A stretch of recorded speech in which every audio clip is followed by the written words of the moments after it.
WMC Memphis, WMFS HD2 Bartlett Memphis, ESPN 790 AM with Colin Coward and The Herd, weekday mornings from 9 a.m. till noon.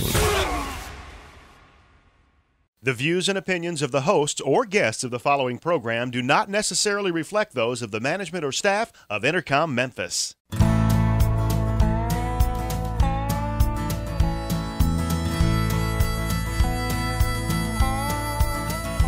Watch the sunrise, new day's dawning, and it's calling you and me.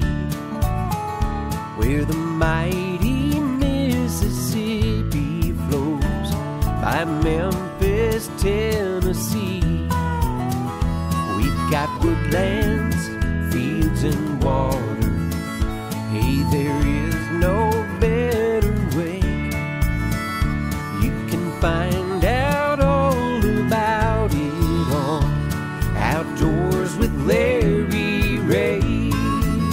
Make some time, take the family, ask a friend, but don't delay. Listen up and learn about it on Outdoors with Larry Ray. Listen up and learn about it on Outdoors with Larry Ray. Good Saturday morning. Welcome to another edition of the award-winning Outdoors with Larry Ray on ESPN 790.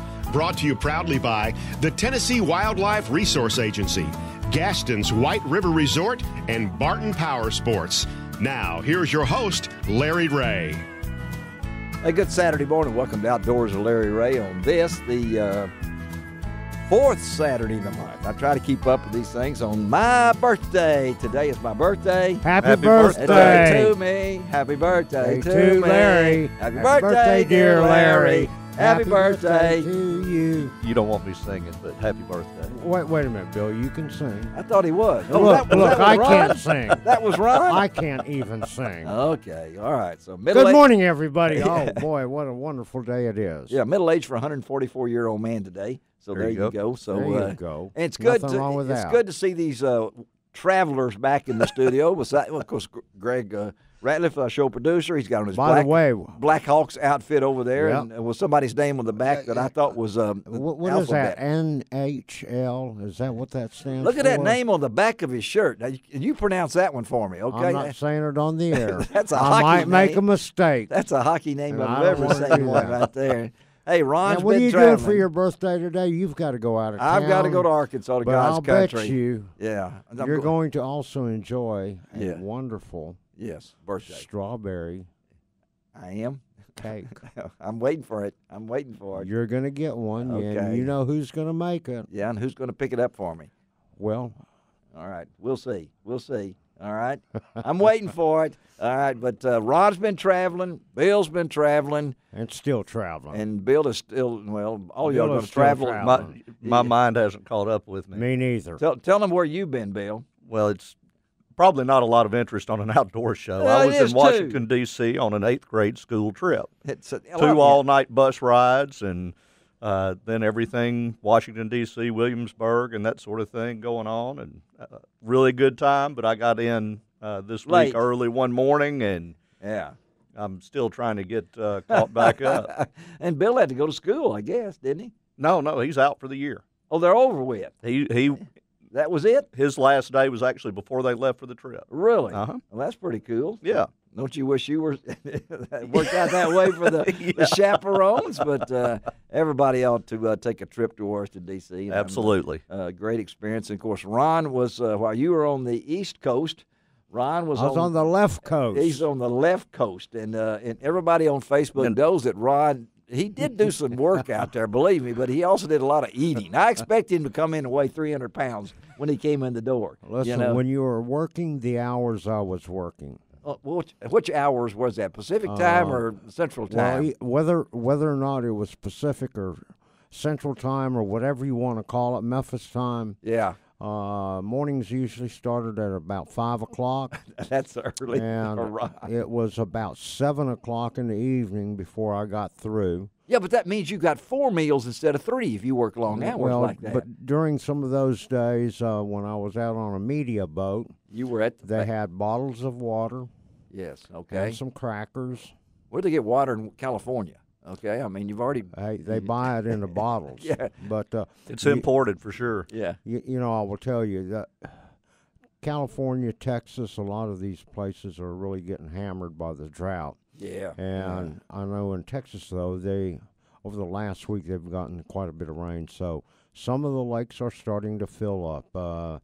Lake Amistad, Falcon Lake, I talked to a friend of mine, and she told me that they are coming up really good. Good. Some of the lakes, like Medina, which is near San Antonio. That's near Milan. Yeah. That's a different Medina. Right. Oh, okay, that's in West Tennessee. And it was down to 3% of capacity. 3%. 3%. It was 84 feet below normal level. Good. Because they had places that were up to 160 feet deep.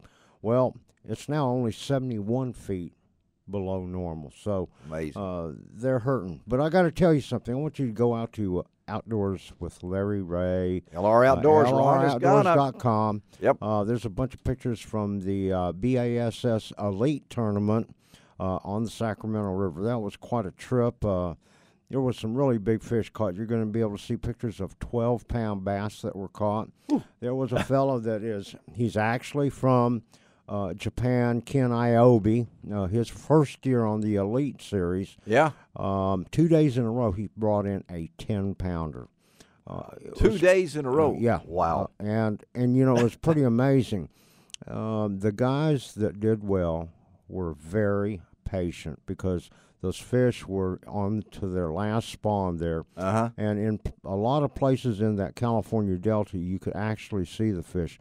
I talked to a number of the pros, and they were telling me that it was nothing to see 15, 20, 5 to 10-pound fish in one area. You could see spawning. See them. And I saw some. And, you know, you just had to be patient. I think Aaron Martins told me that he worked a fish for an hour and a half to try to catch it. It was an 8-pound fish. And he saw it. So he stayed with it for an hour and a half trying to catch it. Those that like to fish fast, all your power fishermen, some of them did okay, but they didn't win it. So it's a different style. They had to look for post-spawn fish then. Well, they were trying to catch some of the spawning fish. Kevin Van Dam, for example, what he was doing was he was fishing these little mats of grass with a crankbait and trying to get them to come out of these mats of grass to eat it and to get that reaction bite. But the guys that did well, the top 10, all were working bedding fish, slowing down. And, you know, some guys, they have a hard time doing it. We're not going to see much of that in a few weeks at a tournament over here. Well, you know what? I just talked to a good friend of mine, and Bill, you know, you spent a lot of time on Kentucky Lake, but the water temperature is only 72 to 74 degrees surface temperature. I know what that really means is that you're going to have fish all the way from the top down to 17, 18 feet. Now, I've talked to some people that have caught a few that deep, but more of them are 4 to 12 feet deep. So these guys, depending on where they go, if they go down to New Johnsonville and towards those areas, then they're going to fish deeper in some of those ledges. But there again, you got some grass that is starting to grow up already. The grass could throw a kink in it, but I know the FLW here about 2 weeks ago was one on ledges. Well, that was one on ledges. And that was early to win one on ledges. Well, there again, what they were doing was they're catching post spawns. Yeah. You've got fish 3 weeks ago that were in pre-spawn, spawn, and post-spawn. The difference in this BASS Bass Fest that's going to come up, essentially they're going to be all post-spawn. However, what that means, because of the water temperature, they're going to be on the secondary ledges, the secondary points coming out of creeks going into the main river, and of course those that have spawned a month ago, they're going to be out on the ledges already. And you know, these guys are so good that they're going to all figure out a pattern, and it's pretty amazing. Kentucky Lake is 100 and how many miles long? 100 and a lot. Yeah, right. No, That's and right, yeah. and it's pretty amazing what's going to happen. There are going to be about 8 to 10 to 12, 15 spots that all of them will find that have fish on them, and they're going to be on top of each other. Well, it'll be a parade going up and down these same spots. It's amazing how they do that, but of course, a lot of that has to do with electronics nowadays and the use of these electronics where they can spot them. I looked at some pictures the other day that somebody had posted on Facebook, and you could see these stacks of fish. Sam? Yeah, Yep. same ones I saw.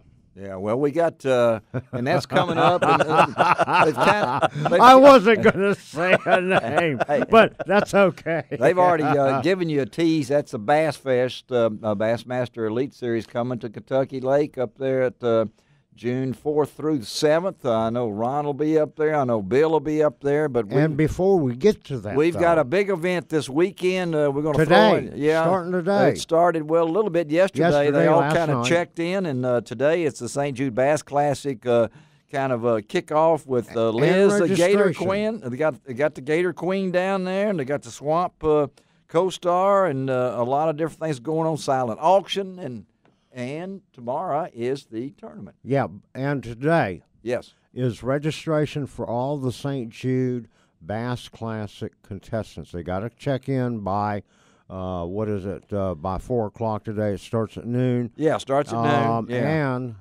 there's a Duck Dynasty guy that's going to be there today. Yep, they've got all those guys. Yeah, they're going to be there at registration. The public is encouraged to come out, get autographs and everything, and every donation helps St. Jude Hospital. That's right, and it's at 10 a.m. this morning at Performance Marine. The Gator Queen will be there. The Swamp Co-Star, Justin Choate, will be there also, and going to have autographs and sign along. And then, of course, the tournament tomorrow. Come on out because that's at 2:30 is the weigh-in at Engineers Point. Get there early. I'll be out there. Come by and see me, and yeah. I'll be taking pictures for not only LROutdoors.com, but I'll even offer them to Bill Cooksey. For the Mid-South Hunting and Fishing News. That's Yeah. right. All right, Awesome. Got a lot of fishing talk on this morning's show, and we're going to take a break right now, come back, and we've talked Kentucky Lake. Let's switch down a little bit down toward Pickwick with Claggett Talent. See if we can hook up with Claggett on Outdoors with Larry Ray on ESPN 790. You can find out all about it on Outdoors with Larry.